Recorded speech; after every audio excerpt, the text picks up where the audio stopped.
You're not privy on what matter? The matter of confidential funds in the... You're lying, Madam Attorney, simply because the letters that you wrote to COA would belie your statement. Kasi alam mo eh, if you read intently the contents of your letters, alam mo. Unfortunately, COA submitted the data and information regarding the satellite offices of the OVP just last night. Tama po. Yes, Mr. Chair. So, I did not have time to look into these documents kasi gabi na kayo nag-submit it. Mr. Chair, be that as it may, I will not ask questions about that. But I would like to make first a manifestation. From the previous hearings, we have established two things as regards the documentary pieces of evidence of payments for confidential funds. Una, ang mga irregularidad sa mga impormasyon na nakasaad sa mga acknowledgement receipts. At ikalawa, ang kakulungan sa mga kinakailangang impormasyon para matiyak kung tama ba ang paggamit ng confidential funds na ito. Attorney Lopez, do you believe that public officers occupy a public trust? Yes, Your Honor, that is enshrined in the Constitution. Section 1, Article 11 of the Constitution. Tama? Yes. Yes. Now, would you also agree with me that the impassivity of the public officers and employees to attend congressional inquiries of the House Committee on Good Government and Public Accountability gives rise to a betrayal of public trust, considering that they are avoiding public accountability through inquiry by duly elected representatives? Would you believe that? Yes or no?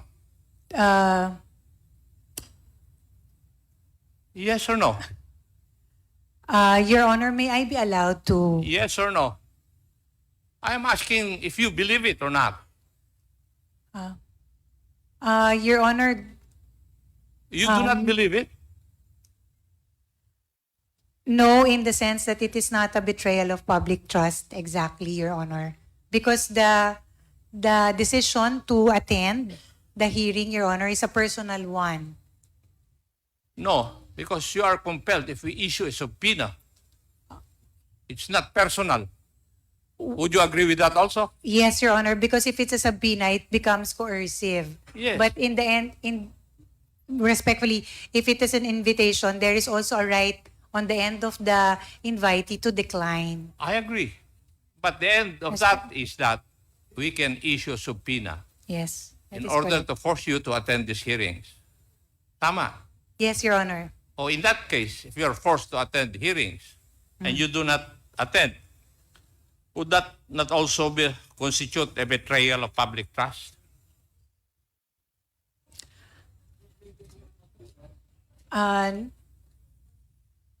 Following your logic, Your Honor, pakisagot lang po na yes or no. Yung katanungan ko po, yes or no eh. There's no need for any explanation unless I ask for one.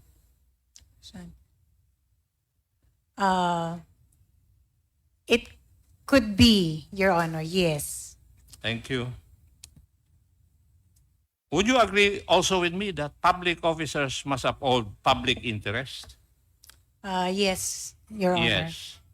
And part and parcel of the duties and responsibilities of public officers is to give due regard to the lawful processes of a co-equal branch of government. Yes, Your Honor. Yes. And the impassivity of the public officers and employees to attend the congressional inquiries of the House Committee on Good Government and Public Accountability gives rise to a betrayal of public trust, considering that their continued absence interfere with the actions and mandate of this committee, just like your two people, the special dispersing officers, in the persons of Madam Gina Acosta and Madam Sunshine Fajarda. Would you agree with that also? Yes, Your Honor. Thank It is you. a possibility, yes. And therefore, being the boss, you are also obliged to see to it that they perform this duty. Yes, Your Honor, I And hear that. therefore, we expect na pagsabihan mo sila Opo. na umattend dito sa hearing na ito. That's part of your duty. Respectfully, Your Honor, that was my commitment earlier, that I will endeavor to bring them to the next hearing. Thank you. And I think you will also believe that public officers are sworn to uphold the Constitution. Tama? Yes, Your Honor. And public officers have sworn to uphold the Constitution and have violated their oath by preventing Congress from lawfully exercising its own mandate under Section 21, Article 6 of the Constitution to conduct inquiries in aid of legislation. Would you agree with that also? Sir, respectfully, may you please repeat that particular question lang, this one, and the phrase that you refer to? Yes. Public officers are sworn to uphold the Constitution. Yes. Yes. Public officers have sworn to uphold the Constitution and would have violated their oath by preventing Congress from lawfully exercising its mandate under Section 21, Article 6 of the Constitution to conduct inquiries in aid of legislation. Yes, Your Honor. Thank you. If you, Your Honor, may I seek to qualify my answer as regards the last question? Mr. Chair. Okay, Your Honor, please. Sa Mr. akin, Chair. Mr. Chairman. Your Honor, Mr. Chair. Yes, please. Okay. In this case, Your Honor, preventing or aggressive defiance, Your Honor, that might constitute as such. But if there is a valid reason on the end of the person, that might be considered.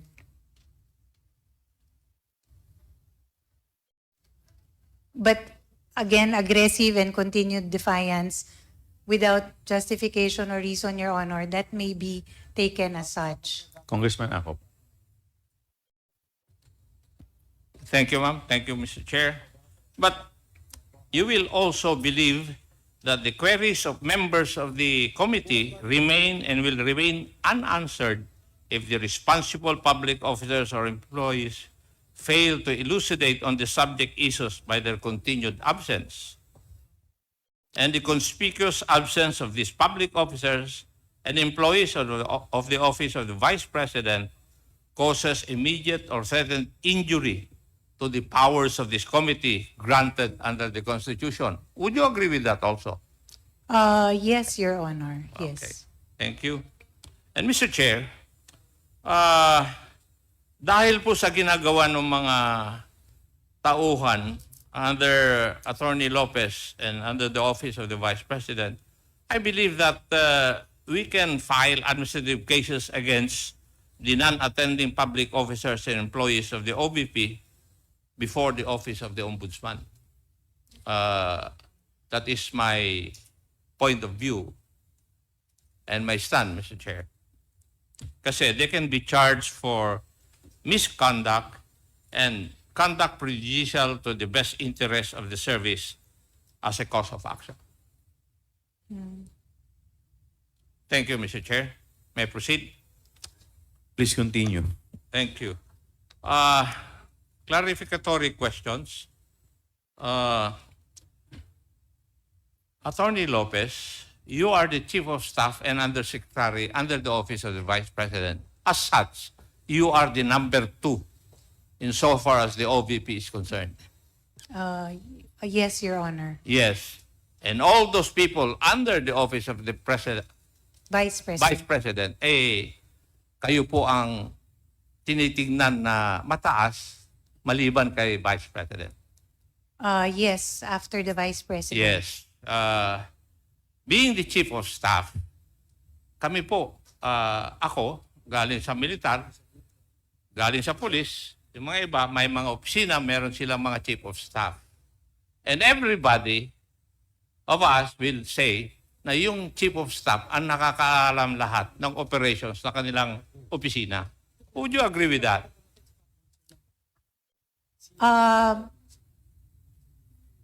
In my experience, Your Honor, that does not hold true.